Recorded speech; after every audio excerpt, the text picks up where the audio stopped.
Hello grade 9. For this episode, we will talk about equations transformable to quadratic equations including rational algebraic equations. Pero yung pag-uusapan natin ngayon is about yung problem solving niya.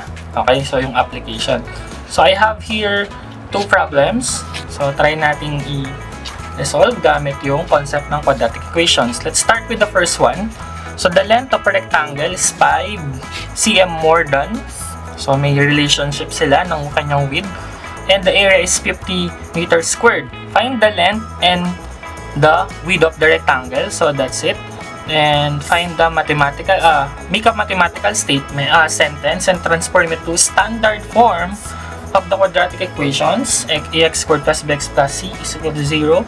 And then use factoring to find the solution. So tatlong bagay yung gagawin natin. So una is translate natin into mathematical sentence, find the standard form, and then find for the roots or the solutions of the quadratic equation that will represent the length and the width of the rectangle.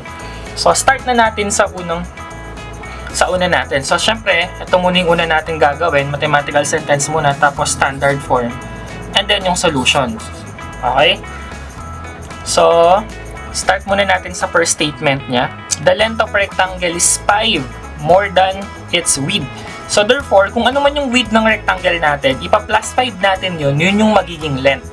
Okay? So ibig sabihin, lamang siya ng 5. Yung length lamang ng 5 dun sa width.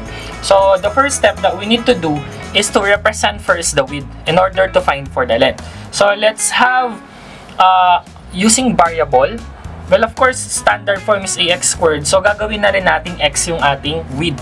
So we will let width as an x variable, and then the length there would be, according to this one, according to the problem, is 5 more than the width. So kung ano man yung width natin, represent natin yon as x more than, which are translated as addition plus 5. Okay, so yun yung ibig sabihin ng more than 5. Okay, and then the next thing to do is we need to transform this one into an equation para mabuo natin yung mathematical sentence. Kumbaga kasi hindi pa sentence yan, wala ka pang equal eh. At syempre hindi pa natin na-integrate yung 50 meters squared. So what is the area of a rectangle? So the area of a rectangle is equal to A is equal to length times width. Yun yung area ng rectangle, diba? Multiplication lang siya. So, substituting now the values that we have represented a while ago. So, the area, we have length is x plus 5. I will put open and close parenthesis here kasi we're talking about multiplication. Sug ko lang yun. Okay? And then, times the width, which is x. Okay? So, ibig sabihin, yung area niyan is length, which is x plus 5, times width, which is x. Then, syempre, hindi pa natatapos doon kasi kailangan natin integrate pa o equal pa natin yung area na yon doon sa 50 meters squared. Okay? So, tatanggalin na muna natin yung 50 meter niya. But I think, meter siya. So, ano ka pa? Ang tawag dito? Magko-convert ka per liter. So, to make it simple, since about equation naman siya, i-cm na rin natin yun. Para hindi na tayo mag-convert pa. Okay? So, gagawin na natin yung area na 50. Tatanggalin ko muna yung unit niya. Mamaya na lang natin ibalik. Basta cm yun. And then, x plus 5 times x. Okay? So, that will be the mathematical statement of the given problem. So, we're done with number 1. And then, task number 2 is we need to convert that into standard form. Okay? So, paano natin i-convert to standard form? Madali lang. Gamit yung properties ng equation, kailangan maging ganito lang yung itsura. Dapat meron kong ax squared dun sa pinakaunang term, yung x term dun sa pangalawa, tapos yung constant dun sa pangatlo, and then equate that into 0. So, babalikan natin yung mathematical statement natin. 50 is equal to x plus 5 times x. And well, of course, we have learned in our mathematics class na kapag binomial times monomial or vice versa, all we have to do is to distribute that using the distributive property of equality. So, multiplication lang yung ginagamit dyan, distributive property over multiplication. So, x times x tapos x times 5. Okay? So what is x times x? And that is x squared. And then x times 5 is 5x. And 50 lang natin to. Okay? And then the next step, after we use distributive property, yan, hindi ko nakukompletuhin, naririnig nyo naman yung boses ko. So this after the distributive property is we need to transpose that 50 to the right side. Eh bakit sir? Kasi 0 yung right Pwede naman kasi symmetric naman yung, meron tayong tinatawag na symmetric property doon sa equation natin, wherein yung left is symmetrical doon sa right. So pwede mo silang ipagbaliktad. Okay? So that's it. So copy x squared plus 5x. I-transpose natin yung 50 from the left. Gadali natin sa right. So magiging siyang negative. Ang matitira sa left side ay wala. So 0 na to. And then ipagbabaliktad lang natin yung left and right. So dito nag-transpose ako, no. Left and right, yung tinatawag nating symmetric property. Okay? So ayun. So x squared plus 5x minus 50 is equal to 0. So i-rewrite ko dito, masyadong maliit yung doon ko. Ayoko kasing tumabing yung equal para mas ma-gets nyo kung ano yung ginagawa natin. Okay? So ayan, ililipat ko dito para sa ating third step na finding the solution. So in here, our task na is find for the value of x that would represent the width. So kapag nakuha na natin yung value ng x, yun na yung magre-represent ng width natin o yung root or roots of the quadratic equation. But definitely isa lang ito kasi positive and negative yan. So isa lang naman yung kukunin natin yung positive kasi wala namang negative distance. We're talking about measurement kasi. Okay? So wala namang length na negative kapag actual yung value. So this is trinomial. Case number 1 to kasi yung a natin dito is equal to 1. So we will treat b which is equal to 5 as the sum of the factors, and we will treat c which is negative 50 as the product of the factors. Okay? So para hanapin natin yung value ng x is kailangan lang nating mag-isip ng two numbers na may sum na 5 at may product na negative 50. So, dalawang factors yon. So, sige, try muna nating isipin kung ano yung dalawang numbers na yon. So, nakuha na ba? At tamang factors ay mga, syempre, since positive yung sum at negative yung product, it will give us an idea na since negative to, in short, yung product natin must be negative times positive. Pero dapat mas mataas yung positive kasi yung sum natin is positive 5. So, therefore, we're talking about positive 5 and positive 10 and negative 5. Kasi kapag minultiply natin yan, negative 50, kapag naman pinlas natin is positive 5. So, let's write that. So, one is plus 10, the other is minus 5. And then, all we have to do is equate to 0. Ayan, equate lang natin sa 0. Nakikita ba? Nakikita naman pala. So, x is negative 10, x is positive 5. So, syempre, consider natin yung positive 5 kasi wala namang negative length, wala namang negative na width. Okay? We're talking about distance kasi. So, therefore, the value of the width is 5, and this is 5. And of course, pag nag-plus ka ng 5 dun sa 5, ang value ng length ay 10. Masasatisfy ba niyo yung conclusions natin? Let's see. The width must be 5, the length must be 5 more than. So, 10 is 5 more than 5. And that's correct. And if you multiply 10 and 5, you will get 50 centimeters squared. So, we get the correct answer. Okay? Kapag may question, comment lang sa ating para masagot natin. And let's proceed to number 2. Ayan. Okay? If the difference between a number and its reciprocal is 24 over 5, find the number. Okay, ganun pa rin yung gagawin natin. Siyempre, mathematical sentence, tapos standard form, and then yung ating solution or yung roots ng ating quadratic equation para mahanap natin yung number na unknown. So, let's start. Simulan muna natin dito sa upper statement.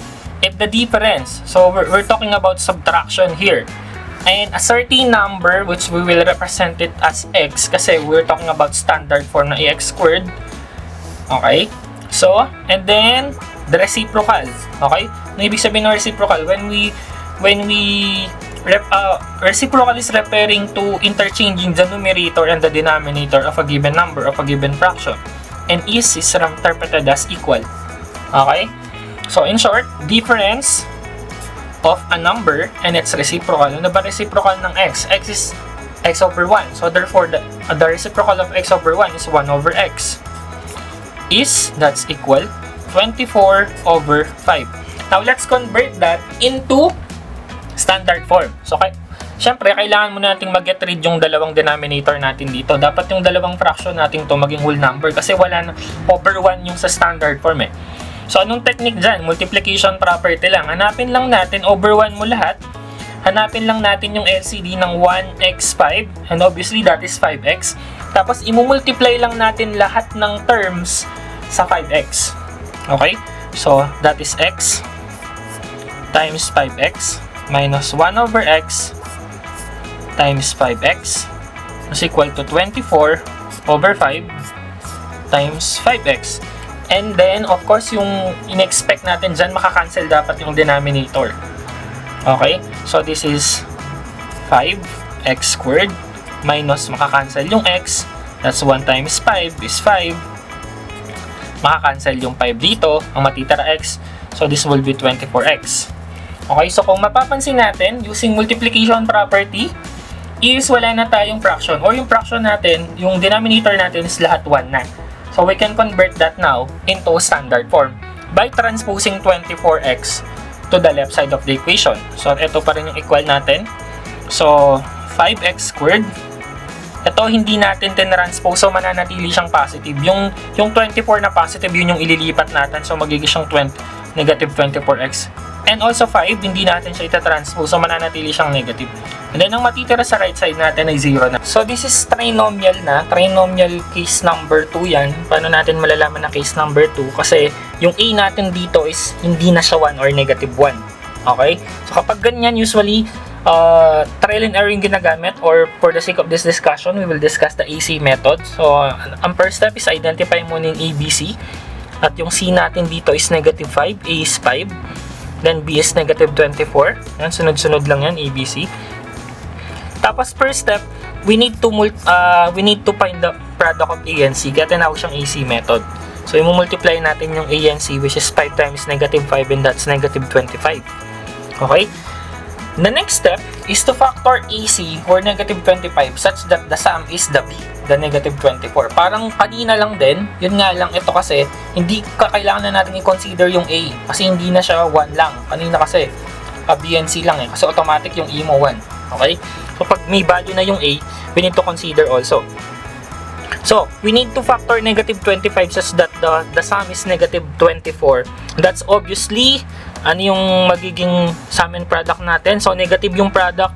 So, expecting na negative and positive yung number. Tapos, negative yung sum. So, ibig sabihin yung mas malaking factor niya ay negative. So, ano ba yung may factor na 24 ay may sum na 24 tas factor na 25? That's obviously 25 and 1. Okay, tapos negative yung 25 kasi yung sum niya expected na negative. Okay, so check natin. Negative 25 times 1, that's negative 25. Negative 25 plus 1, that's negative 24. And then, the next step is i-replace natin yung B dun sa factors ng A and C.